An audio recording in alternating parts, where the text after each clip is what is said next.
मी आज बनवणार आहे थंडगार अशी सोलकढी। त्याच्यासाठी मी इथे घेतले एक कोल्हा नारळ आहे, बारीक तुकडे करून घेतलेले आहेत नारळाचे।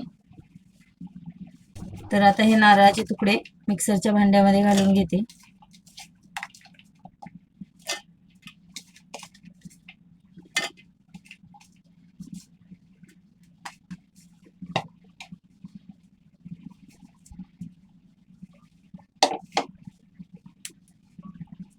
तर 2 छोटे छोटे हिरव्या मिरच्या आहेत, ते अशा मधून तुकडे करून मी याच्यामध्ये घालतीये।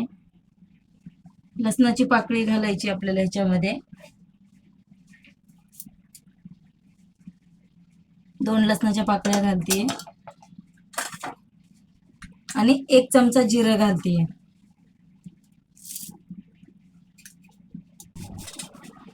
दोन चमचे आपल्याला साखर घालायची याच्यामध्ये। चवीनुसार मीठ घालून घेतीये।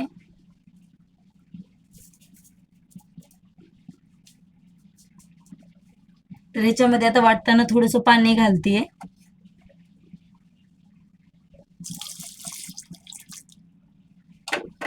छान असं हे मिक्सरला वाटून घेते आणि मी कोकम भिजत ठेवलेलं नाहीये, कोकमाचा आगळ आहे तो घालतीये याच्यामध्ये।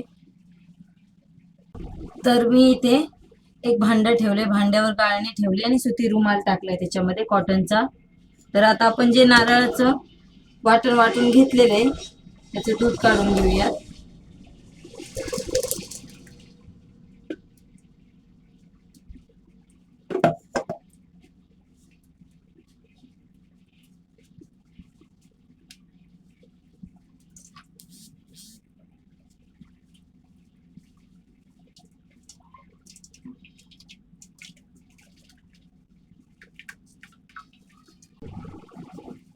तर हे बघा,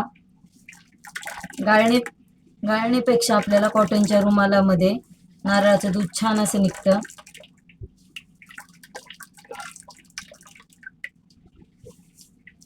मस्त असं घट्टसर दूध निघते।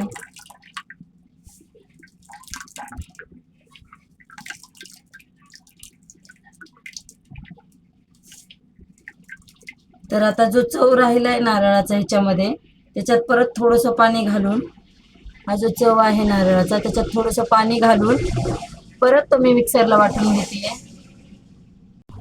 तर इथे मी ओरिजिनल रात आंब्यापासून बनवलेला कोकम आगळ घालतीये।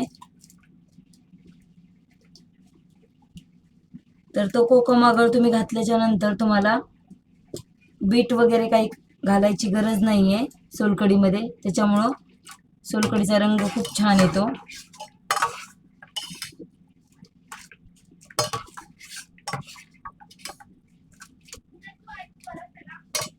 तर आता एकदा वाटून घेतलेला आहे मी नारळाचा किस परत। तर त्याचं पण आपल्याला इथे दूध मी याच्यामध्ये काढून घेतेय।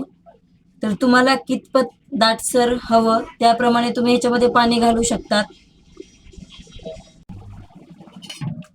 तर तुम्ही बघू शकता आपल्या सोलकढीला किती रंग मस्त आलाय, एकदम ओरिजिनल असा रंग आलेला आहे तिला। मी याच्यात कलर बीट अजिबात घातलेला नाहीये, जो ओरिजिनल कोकमाचा आगळ असतो तो मी याच्यामध्ये घातलाय। तर तुम्ही याच्यात थोडीशी कोथिंबीर घालू शकता वरतून। अस्सल कोकणी पद्धतीने बनवलेली सोलकढी आहे ही। तर तुम्ही हे एकदा नक्की ट्राय करून बघा।